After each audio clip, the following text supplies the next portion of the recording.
Everyone, मैं हूं आप सभी का अपना प्रशांत भैया और लेकर आ गया हूं अगला रैपिड रिवीजन का चैप्टर जो कि है human I and colourful world. ये जो रंगीन दुनिया है जो कि आप अपनी आंखों की मदद से देख पाते हो, देखते हैं आपकी आंख के अंदर क्या है और ये जो दुनिया है वो इतनी रंगीन क्यों है। चलिए आज जानते हैं, बट उससे पहले मैं आपको वन शॉट के अंदर इस टॉपिक को पूरा पढ़ा चुका हूं, बट आज हम कर रहे हैं 15 मिनट के अंदर रैपिड रिवीजन, यानी फटाफट से सारी चीजों को रिवाइज करेंगे। सारे इंपॉर्टेंट टॉपिक, इंपॉर्टेंट क्वेश्चन सब बताता चलूंगा, तो इंपॉर्टेंट वीडियो है, ध्यान से देखना। पहली ये जो चैप्टर स्टार्ट होता है ये स्टार्ट होता है ह्यूमन आई से।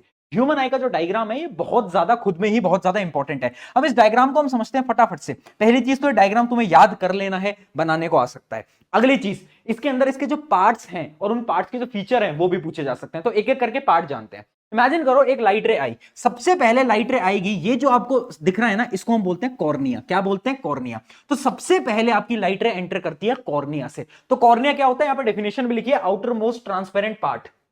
सबसे पहला वाला पार्ट है और इसका मेन काम क्या होता है? रिफ्रैक्शन, यानी लाइट की बेंडिंग को करवाना। ये क्या करवाता है बेटा? लाइट की बेंडिंग को। अब लाइट बेचारी अंदर आई तो उसे फ्लूइड मिला। ये जो फ्लूइड देख पा रहे हो ना, इसको हम बोलते हैं क्या? इसको हम बोलते हैं बेटा एक्वस ह्यूमर। क्या बोलते हैं बेटा? Aqueous humour. एक्वस ह्यूमर का मेन काम क्या होता है? ये थोड़े न्यूट्रिएंट्स प्रोवाइड करता है। ठीक है, कहां पर होता है? कॉर्निया और लेंस के बीच में, और न्यूट्रिएंट्स वगैरह प्रोवाइड करता है और इसकी शेप को मेंटेन करता है। अब लाइट अंदर आई, अब उसे यहां पर मिलता है एक दरवाजा, यानी एक छेद, एक होल, और उस होल को हम बोलते हैं क्या? उस होल को हम बेटा बोलते हैं प्यूपिल। और प्यूपिल का बड़ा भाई आइरिस। क्यों बड़ा भाई? कि आइरिस जो है प्यूपिल को कंट्रोल करता है। जैसे आपने देखा होगा ये जो आपकी आंख का पार्ट होता है ना, जिससे आप देख पाते हो, जब लाइट बहुत ज्यादा होती है तो ये जो प्यूपिल होता है ये छोटा सा हो जाता है ना, और जब लाइट कम होती है प्यूपिल बड़ा हो जाता है। क्यों? क्योंकि होता क्या है ना, आइरिस जो है उसकी शेप को, इसके साइज को कंट्रोल करता है। तो याद रखना प्यूपिल का मेन काम क्या है? प्यूपिल का मेन काम आप याद रखना, स्मॉल ओपनिंग जिससे कि लाइट अंदर आएगी। आइरिस क्या करेगा? आइरिस एक टाइप का मस्कुलर टिश्यू है जो कि किसको कंट्रोल करेगा?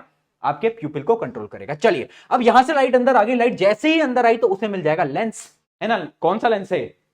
देख के पता नहीं चल रहा? अरे कॉन्वेक्स लेंस भाई, पढ़ा तो था पिछले चैप्टर में। ये आपका कॉन्वेक्स लेंस क्या करेगा? लाइट को कन्वर्ज करेगा। बट लेंस के भी बड़े भाई हैं। कौन है बड़ा भाई? ये आप ऊपर देख पा रहे होगे, ये हैं आपके सिलेरी मसल्स। क्या है? ये हैं आपके ciliary muscles. Ciliary muscles basically क्या होते हैं ना, ये लेंस की फोकल लेंथ को बदलते हैं, और इसी प्रोसेस को हम अकोमोडेशन ऑफ आई बोलते हैं, आगे हम पढ़ेंगे भी। बट ये जो है कंट्रोल करके रखते हैं कि लेंथ मोटा होगा पतला होगा। कौन कंट्रोल करेगा? Ciliary muscle. ठीक है, अब यहां से क्या होता है, लाइट जो होती है आपकी रिफ्रैक्ट हो जाती है, और ये जो है रेटिना, यहां पर जाकर आपकी इमेज बनती है। तो याद रखना इमेज कहां बनती है? रेटिना पे। रेटिना होता क्या है? एक टाइप की रेटिना आपकी स्क्रीन होती है। क्या होती है? एक स्क्रीन होती है जिसपे कि आपकी इमेज बन रही होती है। अब इसके पास दो टाइप के सेल होते हैं, एक सेल होते हैं रॉड और एक होते हैं कॉन्स। रॉड क्या काम करते हैं? रॉड का मेन काम होता है लाइट की इंटेंसिटी को पहचानना, यानी लाइट कम है ज्यादा है कैसे पता चलेगा? रॉड सेल की मदद से। उसके बाद कॉन्स, कॉन्स क्या